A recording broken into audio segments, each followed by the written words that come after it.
Bienvenidos a Canalita en Rama, un espacio para conversar de todo tipo de temas, culturales, políticos, científicos, espirituales, religiosos, etc. Nuestra idea es conversar y sacar lo bonito de los seres humanos de nuestra generación y que muy posiblemente tienen perspectivas de vida bellas y no tan bellas. Canalita en Rama es un lugar para escucharnos, simplemente para escucharnos.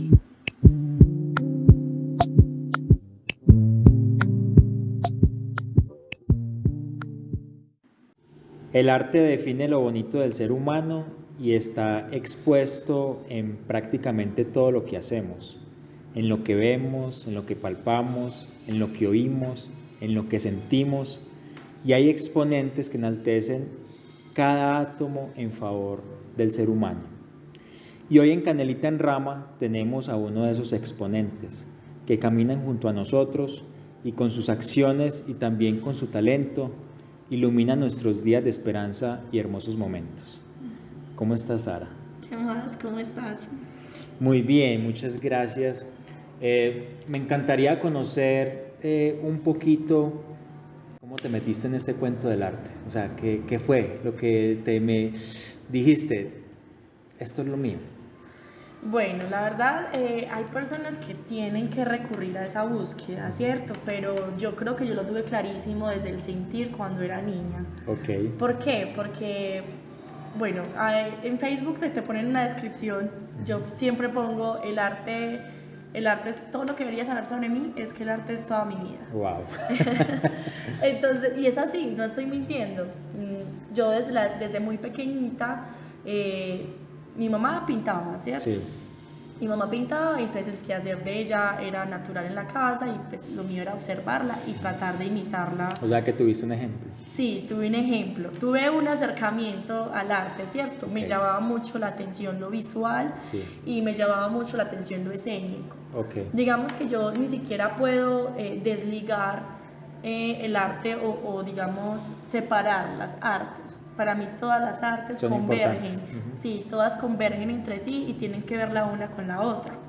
Entonces, cuando yo era niña, tenía ese ejemplo de mi mamá, un primer arte, una referencia, y luego a los 10 años en la escuela yo ya estaba explorando un montón de cosas que me llamaban la atención. Una de esas fue que Luz Estela Muñoz, sí, la profe de teatro. O sea que sos hija prácticamente. Es mi mamá, Okay. Ella es mi mamá. Tú le preguntas, ¿eres tu hija? Sí, ella te lo dice.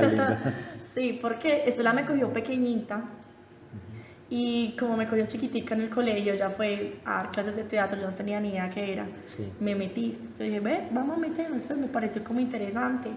Cuando empecé a sentir que es explorar el cuerpo, que es explorar la voz, que es explorar los sentidos, e incluso lo visual a través del vestuario, de la imagen, del maquillaje, ¿cierto? Todo eso a mí me...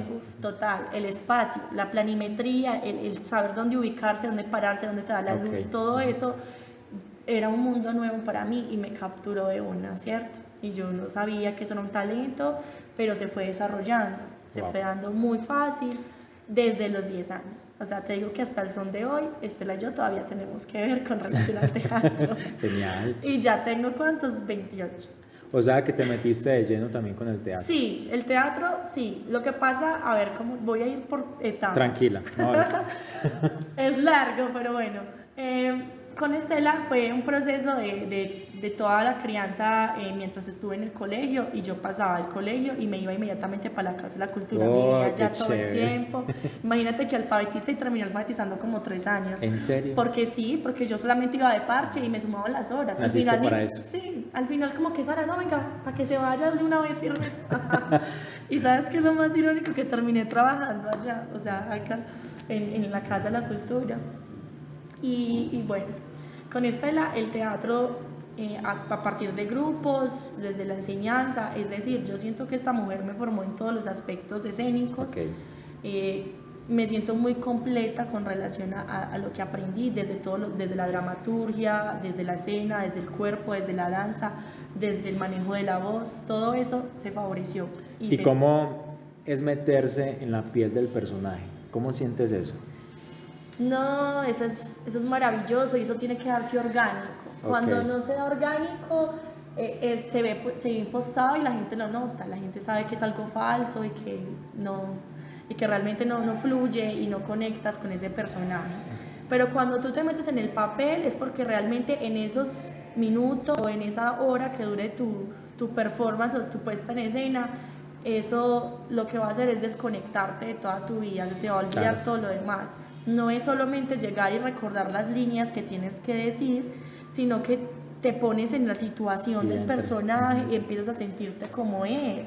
¿Sí? Y no es que yo, digamos, voy a separar a Sara de mi personaje, pongamos por decir, a Eugelina, que es un personaje costumbrista, ¿cierto? Eugelina pertenece a una familia de otros personajes costumbristas. Estela tiene el de ella, que es Magnolia, y es la mamá de la familia. Entonces yo ya tengo muy claro cómo se construye mi personaje, desde dónde sale Eugelina, dónde vive Eugelina, cómo se comporta, cuáles son los intereses de ella. Entonces todo eso lo tengo tan planeado. Toda la construcción psicológica del personaje. Es que decir, no, voy a hacer un personaje no es vestirme como el personaje y salir a repetir unas líneas. No, vestirse como el personaje es hacerle y crearle una historia tan completa que vos tengas tanta información que en el momento, digamos, de la escena se te dio que estás en presentación en vivo y se te olvidó una línea, te confundieron, al compañero se le fue una línea y no era la que seguía y tú tienes que improvisar, pero entonces improvisar ¿desde dónde? Cuando desde tú ya desde el personaje, y como ya conoces también la historia del personaje, se te vuelve natural, orgánico decir cualquier cosa, ¿cierto? Qué bonito. Entonces comenzaste a los 10 años y ¿cómo fue esa primera presentación? ¿Cómo te sentiste? No, la locura. Yo me acuerdo, se llama Tististas, ¿en qué mundo estás? Esa fue la primera obra, una obra infantil, claro. Y nos presentamos en el Teatro Isolda. Y entonces fue el choque, porque no nos presentamos en cualquier espacio, nos presentamos en un teatro habilitado, capacitado para la escena.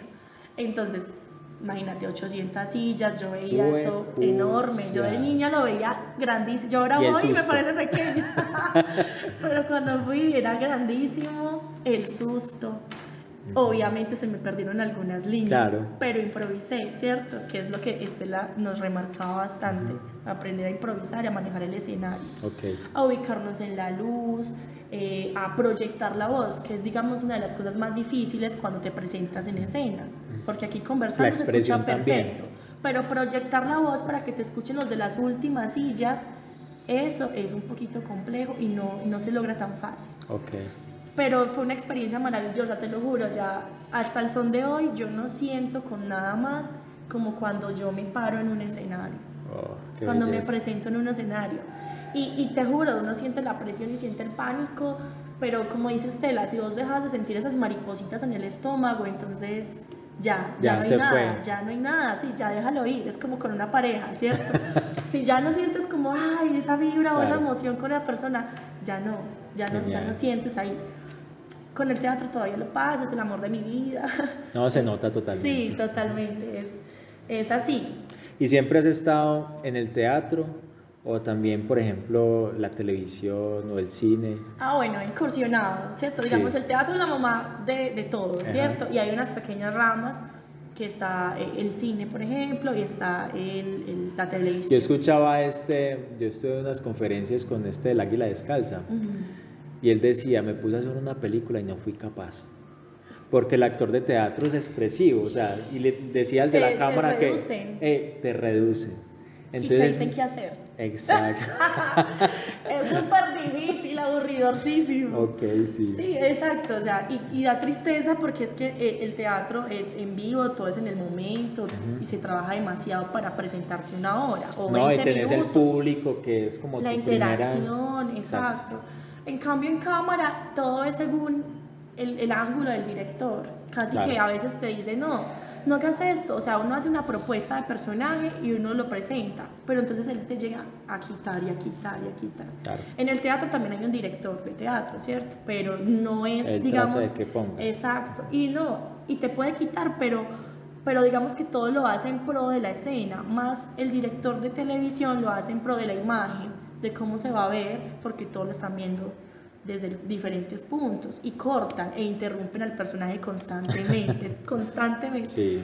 Entonces yo lo intenté en esta novela que se llama Bolívar, Sí. entonces vos vas a hablar o vas a entrar, hasta te dicen cómo entrar, o sea, te lo juro. Pues vos ya entras como el personaje, porque tenés esa conciencia de que, y esa es tu labor, ¿cierto? Pero él te dice, vas a entrar y vas a cruzar por este pasillo y aquí tiras la puerta. Ajá. Entonces, No sé, se pierde un poco la magia. Yo también estoy en contra de eso, aunque hay algo que se llama actuación de método. Y hay actores que se pasan 6 meses, un año, etcétera, como planificando su personaje y hasta rebajan de peso, etcétera. No, total. Y son los actores que vos sabes que salen de academia de enseñanza teatral. Exacto. Entonces, ¿qué tanto te has metido con tus personajes? O sea, los con sueños. Sí, total. Hay personajes de los que uno se enamora. Yo tengo un clown y se llama Connie. Ok. Connie me encanta, la amo profundamente. ¿Y qué haces con ella? Connie es un clown, o sea, es un payaso, ¿cierto? Ajá. Y es un personaje itinerante, es decir, que está puesto no para crearte una obra todo un tiempo de 1 hora, 20 minutos, ¿no? Sino para hacer pequeños performances y salir a la calle y comentar con la gente o eventos. Lo usamos mucho acá en la alcaldía cuando hay eventualidades, sobre todo con niños, entonces estás de tiempo completo como Connie. Oh, qué lindo. ¿Cierto? Es como que tenés que conectarte cuando ya te hablan Sara y usted, ¿quién? Eso me recuerda una película que se llama Parcheados. No sé si la has visto. No.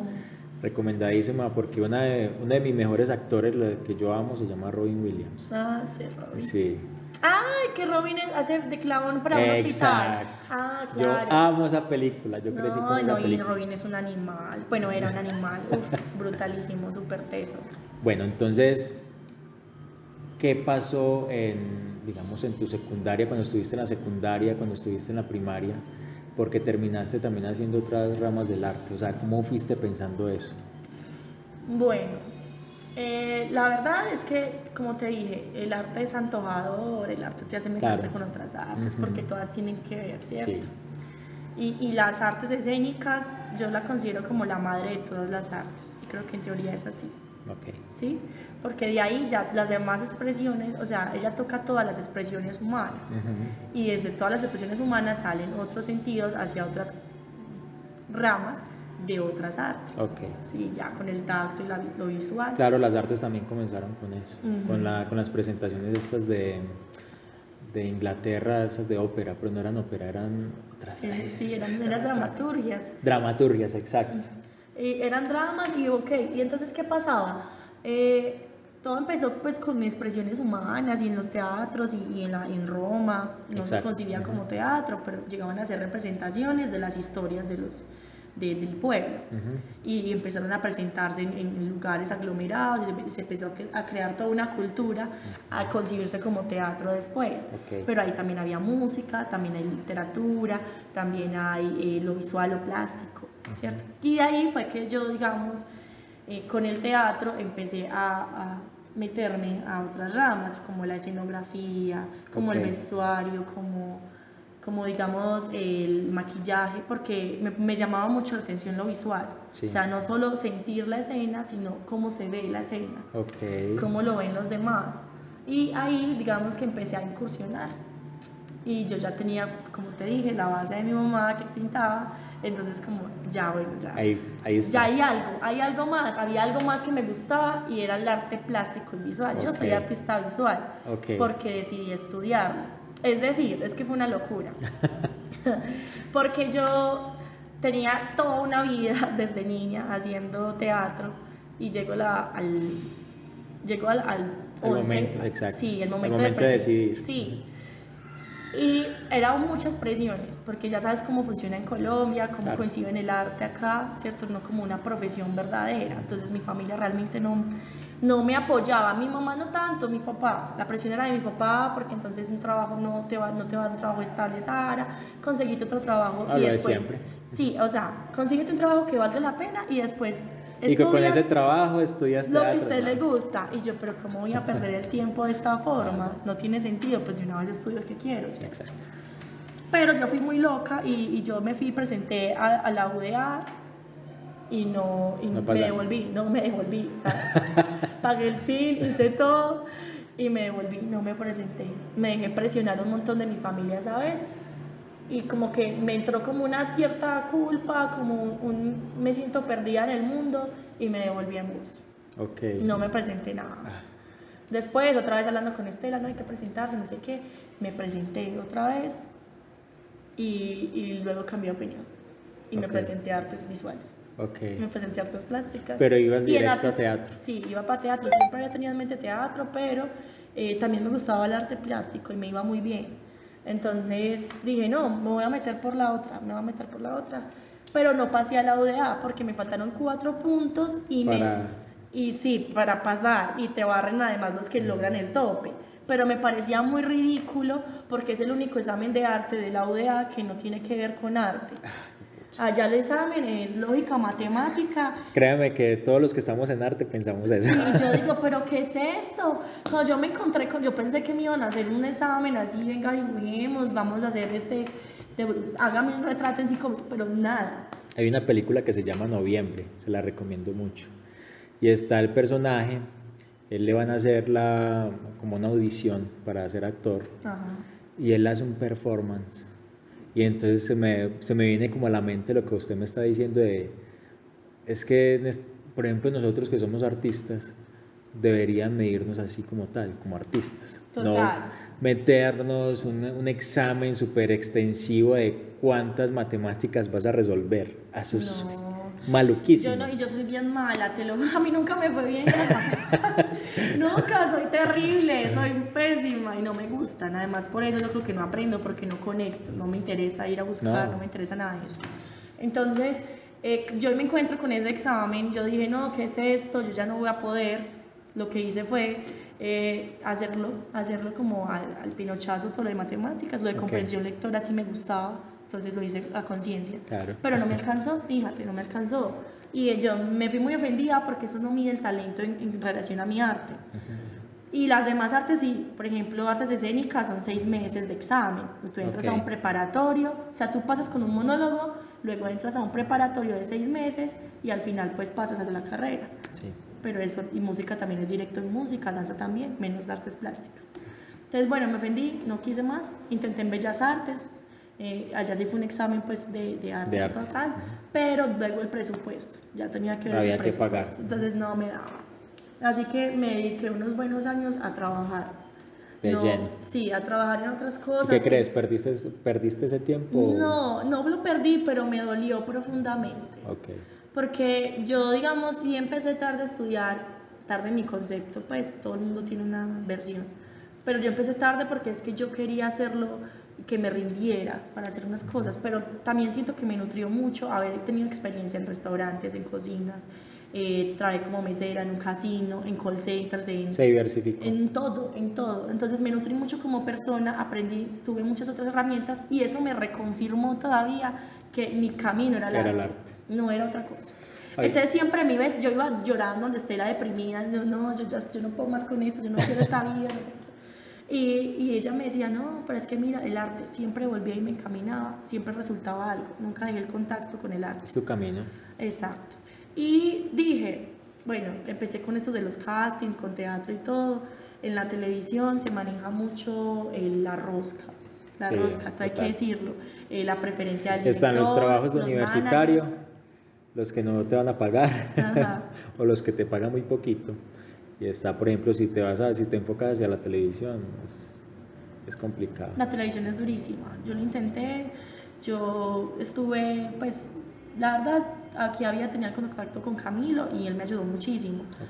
Pasé un filtro grandísimo para un personaje en Bolívar que se llamaba Rosita. Sí. Tenía 13 capítulos con ella, hice muy bien, le elaboré el personaje con mucha tranquilidad y al director hasta el momento le gustaba y había pasado todos los filtros y había llegado donde era. Pero luego entró alguien que tenía rating. Recomenda. Era una ex reina, por supuesto que me quitó el papel, ¿cierto? Ya.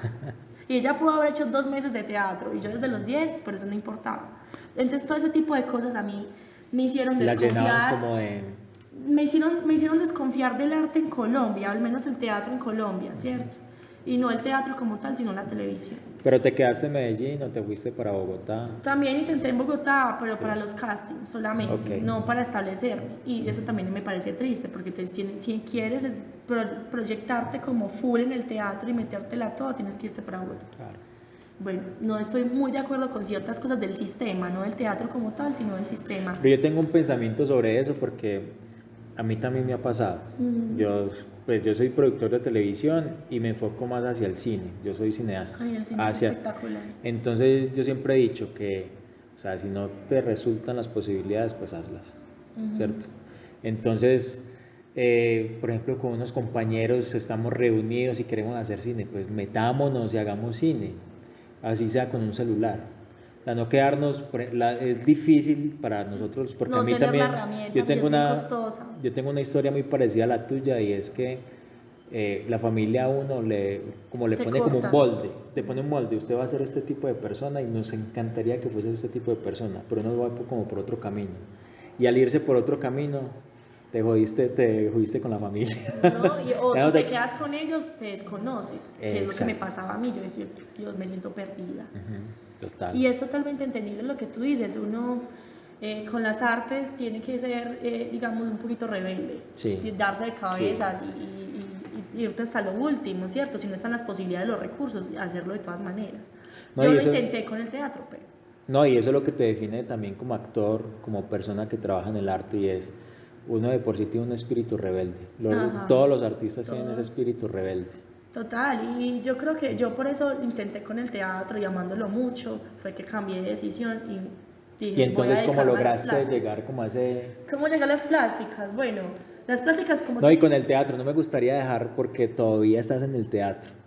No, porque es que el teatro, es tu pasión también. Sí, es que el teatro ya se quedó como... Es decir, no es un hobby, pero tampoco... Pero no lo ves ya como una forma profesional. No me veo como para intentar devengar de él. Ok. Sí, me veo para disfrutarlo, pero no para vengarlo. Y cuando no lo hago, por ejemplo, me hace mucha falta, ¿cierto? En el periodo de pandemia me retiré y todo eso, entonces cuando me hace falta, yo necesito buscarlo. ¿Qué te impulsa a hacer arte? A hacer ese tipo de actuaciones, ¿qué te impulsa a ti?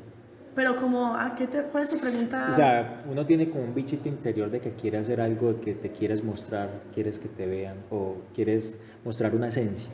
¿Qué es lo que O sea, ¿por qué me gusta hacer teatro? Sí, ¿por qué? A mí el teatro me gusta es por la posibilidad de ser otra persona, te lo juro. O sea, de verme, de sentirme y de estar como otra persona. Ah, genial. Sí, eso me parece brutal, pues que alguien pueda lograr eso. Y de forma bonita, ¿cierto? Porque uno conoce gente que es otra persona con otros y así, claro, ¿cierto? Pero se vuelve una cosa súper dañina. En cambio, en el teatro me parece que es demasiado hermoso encarnarse en alguien más. Entonces eso siempre me llamó la atención. Okay.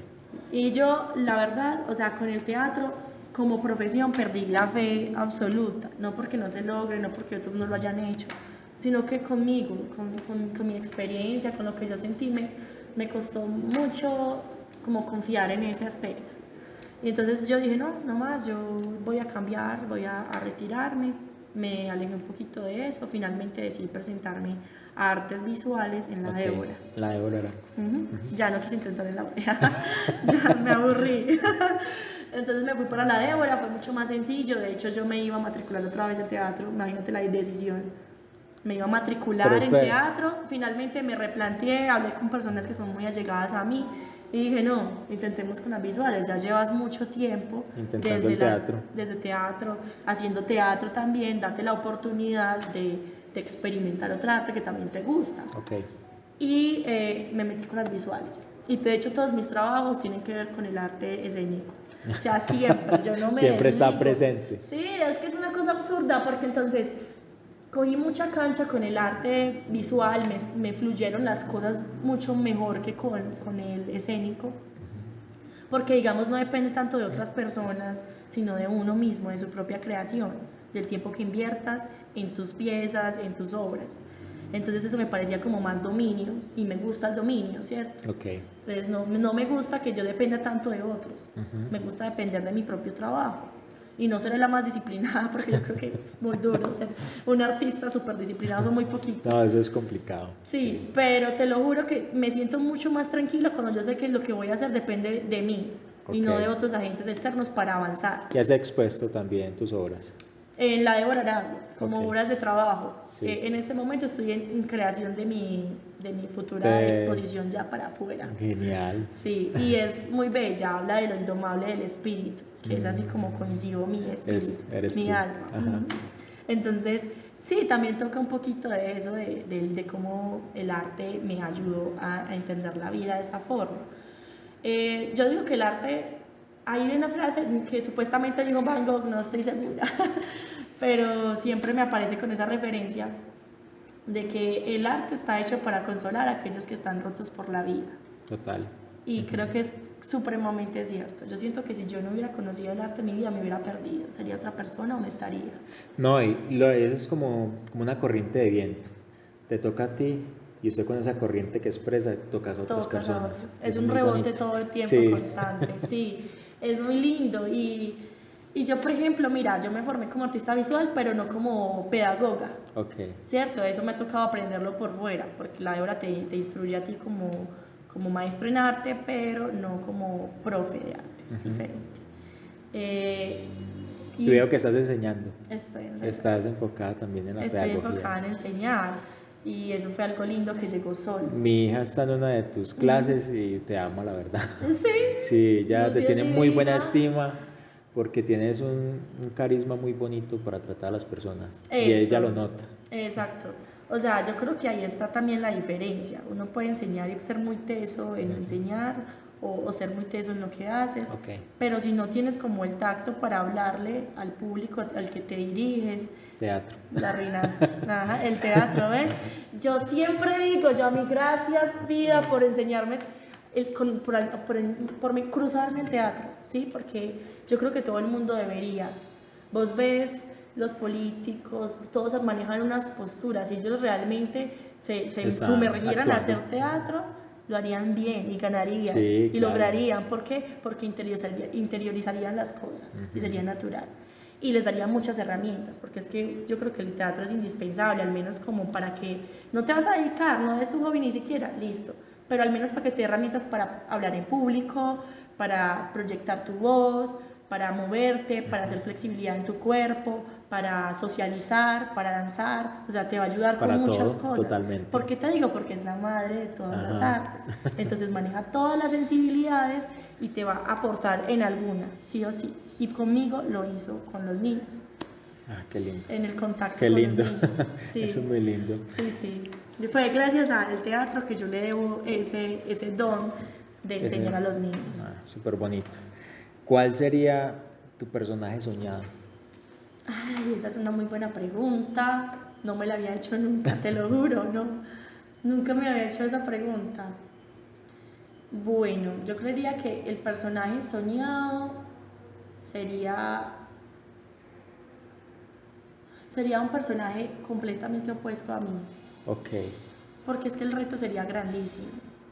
O sea, un personaje absurdamente difícil para mí sería uno opuesto. Y no puede ser lo que sea. Pero sería uno que va con la corriente del sistema, ¿ok? Puede ser lo que sea, puede tener la profesión que guste, ¿cierto? Pero que la personalidad del personaje sea absurdamente opuesta a Sara, que yo diga es todo lo que odio en alguien. ¿Y quién es Sara? Bueno, esa es otra pregunta y es bastante extensa. Hágale, que aquí estamos conversando, qué rico. Pero no, bueno, Sara es una persona más bien extrovertida, Sara es un espíritu indomable, es así como lo llamo, y de hecho es como lo trabajo en mi exposición. Indomable es el nombre de mi exposición. Indomable en cuestión del espíritu, no porque no siga reglas, no porque no tenga que acomodarme a un sistema, sino en cuestión del espíritu, ¿cierto? Como que siempre encuentro la fuerza y el método para movilizarme y llegar a otros y para explotar todo lo que yo quiero, porque es que me parece triste pasar por la vida sin conocerse, sin entenderse, sin sin llegar a tus más profundos miedos o a tus más profundos sufrimientos y sacar de eso algo productivo. Claro. Hay gente que se deja marchitar por eso. Y yo he tenido sucesos dolorosos en mi vida y te juro que he hecho de ellos todo para conocerlos, para enterrarme. Claro, o sea, todas las personas tenemos miedo. Todos hemos pasado por algo que nos ha dañado. Uno no pasa por la vida intacto, exacto. Es imposible. La cuestión es uno cómo coge esos miedos y a pesar de ellos sigue caminando, porque siempre los vas a tener. Uno siempre va a tener esos miedos o en la espalda o te van a observar o siempre vas a caminar con ellos. No, y los miedos llegan de todas, hay miedos que te meten y ellos ni siquiera son tuyos, ¿no? Exacto. Que son de otros, llegan de otra parte o que te los contagia otra persona con las que tú compartes, pareja, amigos, llámese familia también, ¿cierto? Todos te van contaminando. Sí, total. Pero eso también te nutre, es entender que lo que te contamina también te nutre para explotar otras cosas, para salirte de eso o para reconocerte en otras cosas que no sabías, que es lo que yo trato de hacer siempre con el arte. Y entonces esa es una versión de Sara bastante orgánica y conectada con el ser. Linda. Listo, entonces sí, no me gustaría un personaje bastante superficial, no podría. Pero le gustaría interpretarlo. Me gustaría hacerlo por el reto. Okay. Sí, y yo creo que yo lo odiaría, yo misma lo odiaría, sería un personaje detestable. ¿Has odiado personajes fastidioso. Que has hecho? Peleé una vez mucho con uno, pero no porque lo odiara, sino porque no se me daba. Y era un personaje demasiado erótico y sensual y no se me daba. No eres tú. No, y yo lo intentaba, y es que la feminidad no era, pues yo no digo que no sea femenina, soy una mujer, claro, y no tiene sus rasgos femeninos y además se siente femenino en muchas partes, claro. Pero no me considero 100% una mujer femenina completa. Yo creo que tengo muchas cosas masculinas y se lo debo a mi familia por cómo me crié con 2 hombres mayores. Mi papá es el tercero y mis 2 hermanos mayores. Entonces ellos no me trataban a mí como la princesa, intocable, y el reto me trataron como un macho, cualquiera. Y el reto de confrontar a tu familia te da carácter. Total, y lo tuve que hacer, porque si no ya me sentía que me estaba muriendo. Entonces yo dije, no, de malas, me voy a presentar esa carrera de malas si no les gusta. Y mi papá más charro me decía, como mi hija, entonces usted con lo que está estudiando, ¿usted en qué empresa puede trabajar? Y yo, ay, no, es que estamos muy mal. Y yo dejándome guiar por esto, ¿cierto? Yo no, a mí en este momento, por ejemplo, a mi familia les da una felicidad cuando yo entro, por ejemplo, en una empresa. Lo mejor, estás avanzando, estás progresando.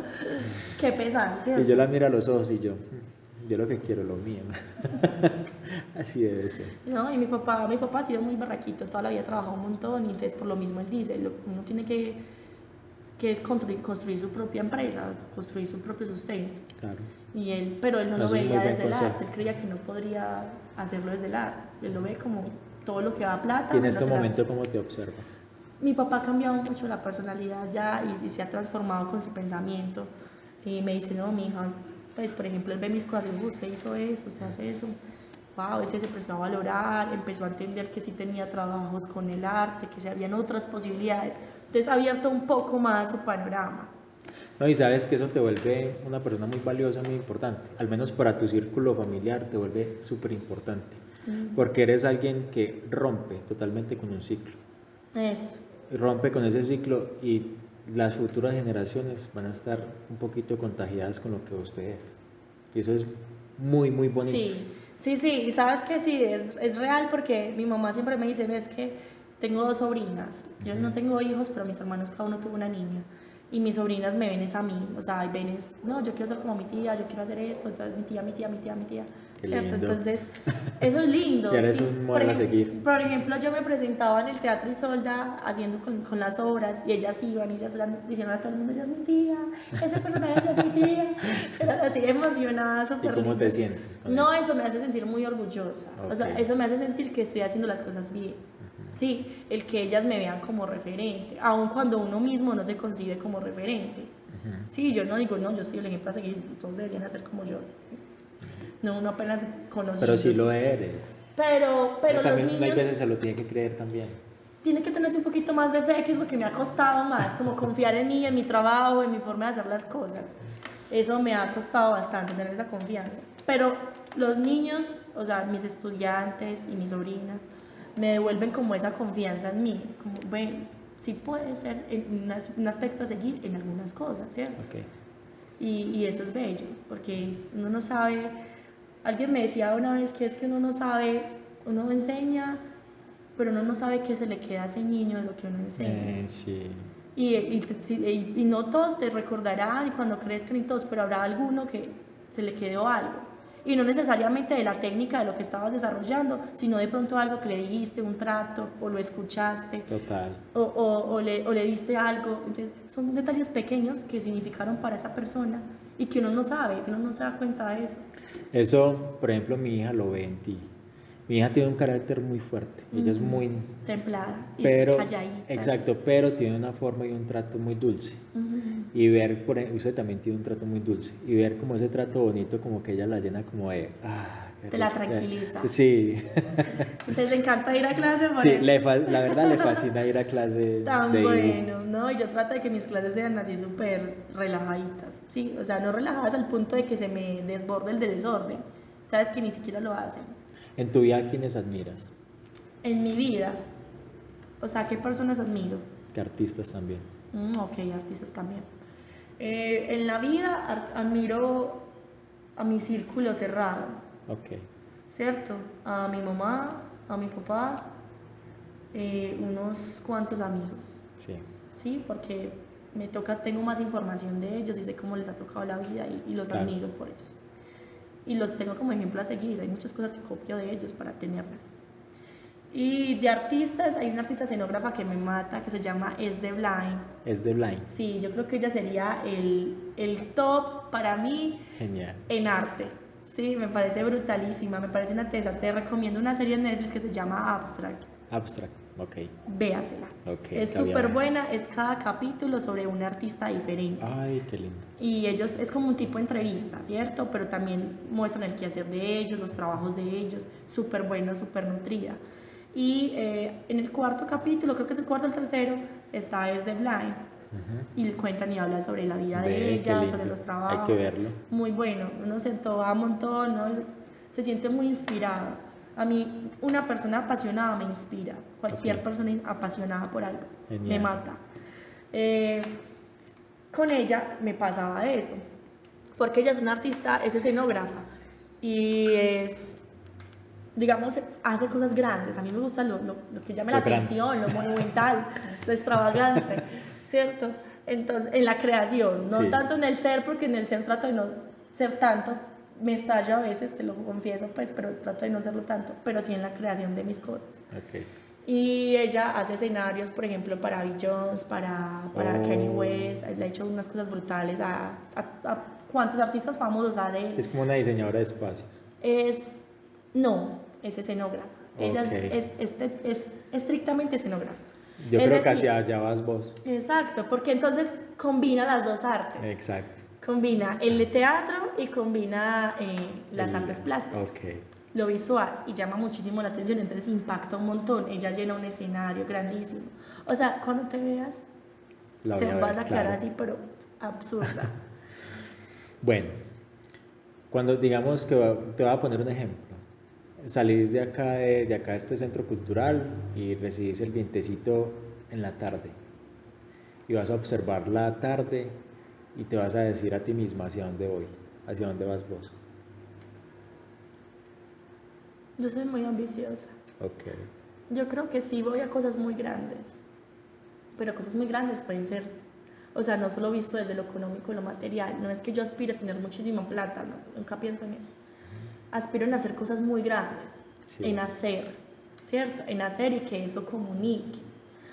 Hay algo que dice en mi texto de presentación curatorial de mi exposición, y es que yo intento que la pieza sea un contacto con el otro, un baile entre dos. Oh, qué lindo. Es así, y así es como lo coincido, porque no quiero hacer simplemente algo que la gente vea, sí, un cuadro más muy bonito. No, a mí me encantaría hacer cosas muy monumentales, muy grandes, así como ejemplo, como es. Como ella, que llega y hace eventos y grandes escenarios o grandes esculturas en espacios públicos, intervenir todo lo que sea grande o digamos sensorial, que se comunique, que diga algo más con el otro en espacios donde todos puedan tener acceso. Para mí eso Eso sería el Como colmo. hay una, este se llama Baxi. Baxi, Baxi. el del cuadrito que se Sí. fue rasgando mientras lo expuso en la galería. Sí, eso es un acto muy revolucionario, ¿cierto? ¿Ya te has enfrentado con la curaduría? Sí. ¿Y qué tal ha sido la experiencia? Hay buenos y malos, ¿cierto? Y yo no estoy en contra de que las obras no puedan estar en un museo o en una galería, ¿cierto? Tampoco estoy en contra de que las obras estén en la calle, me parece brutal que estén en la calle. Yo creo que ambos tienen varios nichos, sino que en el arte el tema de la curación, la valoración de lo artístico, tiende un poquito a desvalorizar lo que el otro hace, ¿cierto? Y se hace casi que un gremio élite, hay un gremio élite del arte, eso es innegable. Yo trabajé un tiempo, tuve la fortuna de trabajar un tiempo en el Museo de Antioquia e iba con mucha expectativa, porque yo también tengo un profundo amor por el arte y por las artes visuales. Y llegué allá y, qué desinflada tan berraca. Pasa totalmente. Cuando usted todo lo que hace ya le empieza a ver como ese signo de pesos, de plata. Y cuando el mismo artista se vende como por ese ingreso, porque me tocó, yo voy a hacer una crítica muy dura, uno que se llama Antonio Caro, no sé si lo conoces. Bueno, él hace poquito se murió. Y él creó prácticamente un personaje para vender sus obras. Sí. Es muy teso. Hay muchos que les toca recurrir a eso.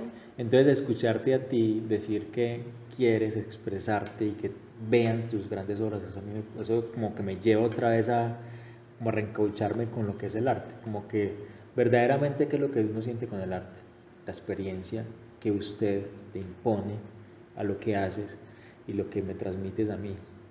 Y ya esa enseñanza, exacto, es comunicar. Es lo que te digo, es un baile entre dos. Ajá, y está ligado muy bonito con el teatro y con lo que haces en las artes visuales. Exacto, o sea, yo creo que tiene que ser que te presentes así sea como músico, como bailarín, vos bailás, el que está viendo ese baile tiene que sentir algo, o si estás bailando con él tiene que sentir algo. Si haces una pieza de arte tienes que sentir algo, ¿cierto? Claro. No se puede volver todo rutina, cotidiano, no puede morir en eso. Si el arte cae en esa costumbre, en esa mala costumbre, porque entonces el signo peso se entró a competir, ya perdió todo valor, ¿cierto? Y también ahí es donde yo digo que el arte es un acto de rebeldía también. Exacto. Entonces, la rebeldía no quiere decir que vos no puedas trabajar con el Estado, que no puedas hacer una obra para alguien famoso, ¿cierto? Que no te puedes contaminar de esas cosas, no, estás inmerso en el mundo y tienes que meterte en eso también, pero lo haces siempre con la ética y el valor que tú le das a tus obras, no puedes venderte a ti mismo.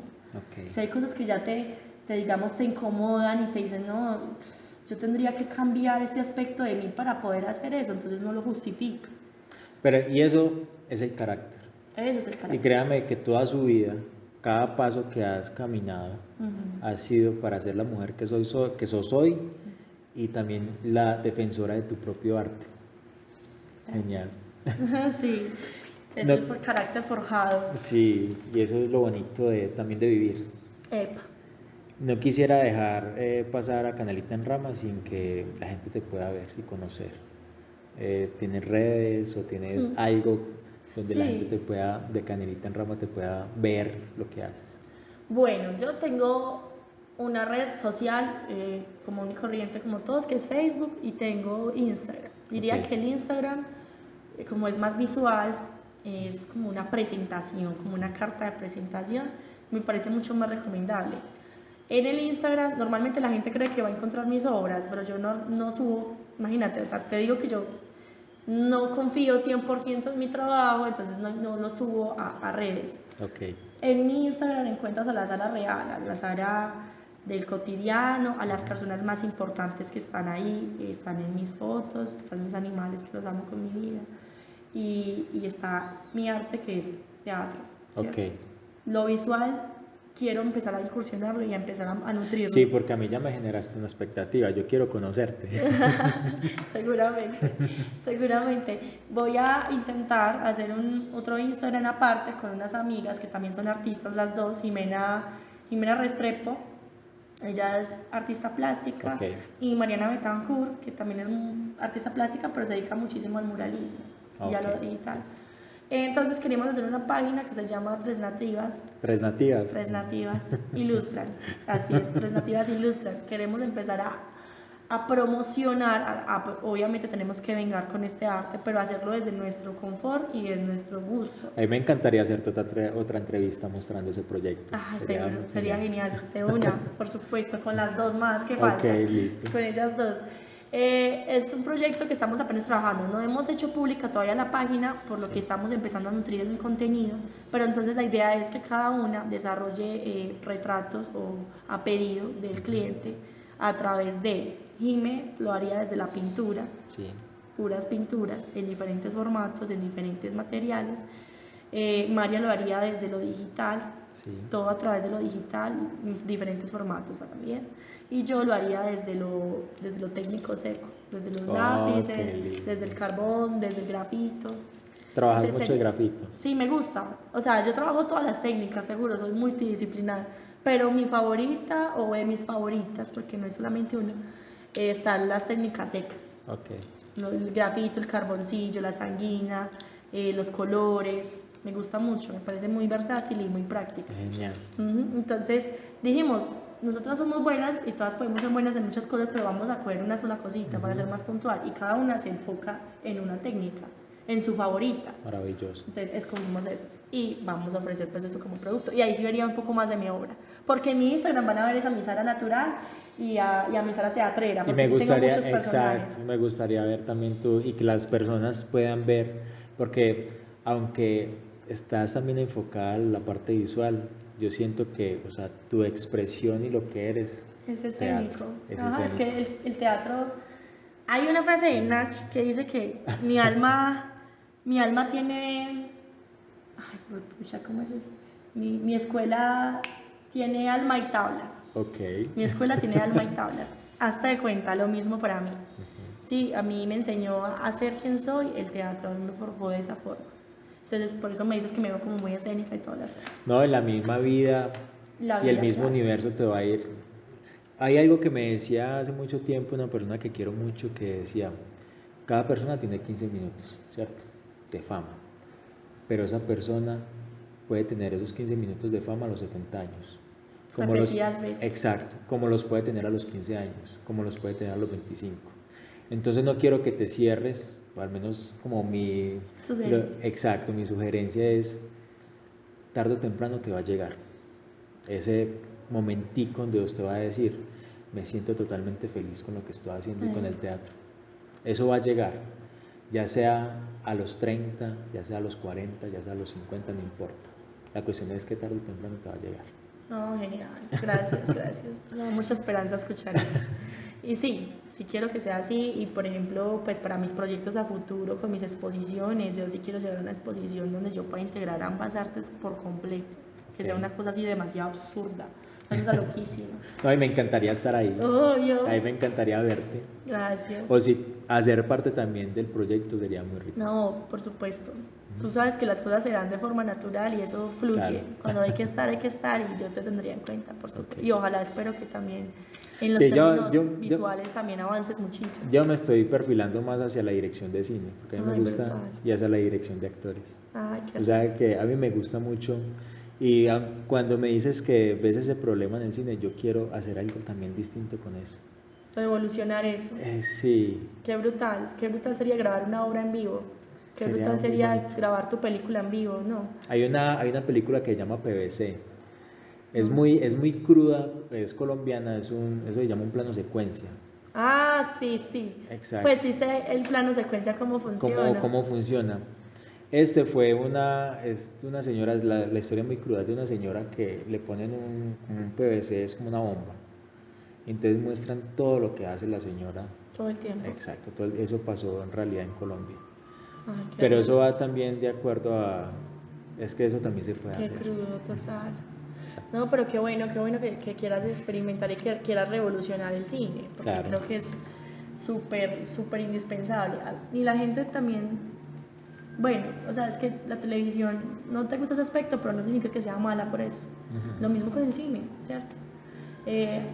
Yo, por ejemplo, siempre me soñé desde niña, yo, qué rico actuar en una película de Tim Burton, sería feliz, pero feliz, me encantan esos personajes así como medianamente oscuros y, ay, no. Y súper locos. Súper rayados y porque los encuentro muy pasionales, muy reales, me encantan. No, y si ves, cada actor tiene esa misma esencia. Por ejemplo, Johnny Depp que actuó en algunas de él. En casi todas de él. Hay una que a mí me fascina totalmente, también crecí con ella, que es Jackman. No, la de Manos de Tijeras. Ah, la de Hombre Manos de Tijeras. Hombre Manos de Tijeras. Yo amo esa película. Buenísima, es que es muy linda. Es súper bizarra esa película. Y por ejemplo, mostrar el amor y que no la puedes tocar porque la cortas. O sea, el man es un loco. Es súper poético. Es que a mí me encanta ese director porque creo que es demasiado poético y rayado y volado. Y no le importa, o sea, no le importa. Y tiene una estética. Y entonces todos le empiezan a criticarlos. No, es que ya él es lo mismo de lo mismo, ya uno sabe qué esperar. No. Él se reinventa con cada película, así tenga una misma línea o mismo estilo. Yo creo que es brutal. Sara, te agradezco mucho esta entrevista y lo que te decía ahora, te deseo mucha suerte en lo que estás emprendiendo. Muchas gracias. Y sé que te va a llegar. Va a llegar el momento de brillo, mis 15 minutos. El momento también lo estás viviendo ahora. Ah, no, sí, por supuesto, súper agradecida. Exacto. Como te observas, las personas que también la observan a ustedes de la distancia, yo creo que sienten lo mismo que yo estoy sintiendo en este momento. Así que a ti te quiero felicitar por lo que has logrado y también quiero decirte que gracias por existir, porque gracias a vos va a haber muchos cambios, al menos en la Colombia, y en una Colombia que deseamos. Así que muchas gracias. Ay, qué lindo, y que los caminos sean muy bellos los que vas a recorrer de ahora en adelante. Me encanta, muchísimas gracias. Igual para ti, te deseo todo lo mejor con todo el corazón. Ok. Esto fue Canelita en Rama. Chao. Canelita en Rama es una producción de Reflejos Producciones bajo la dirección de Jonathan Vélez. Producción de sonido y piezas musicales, Lisa Redondo.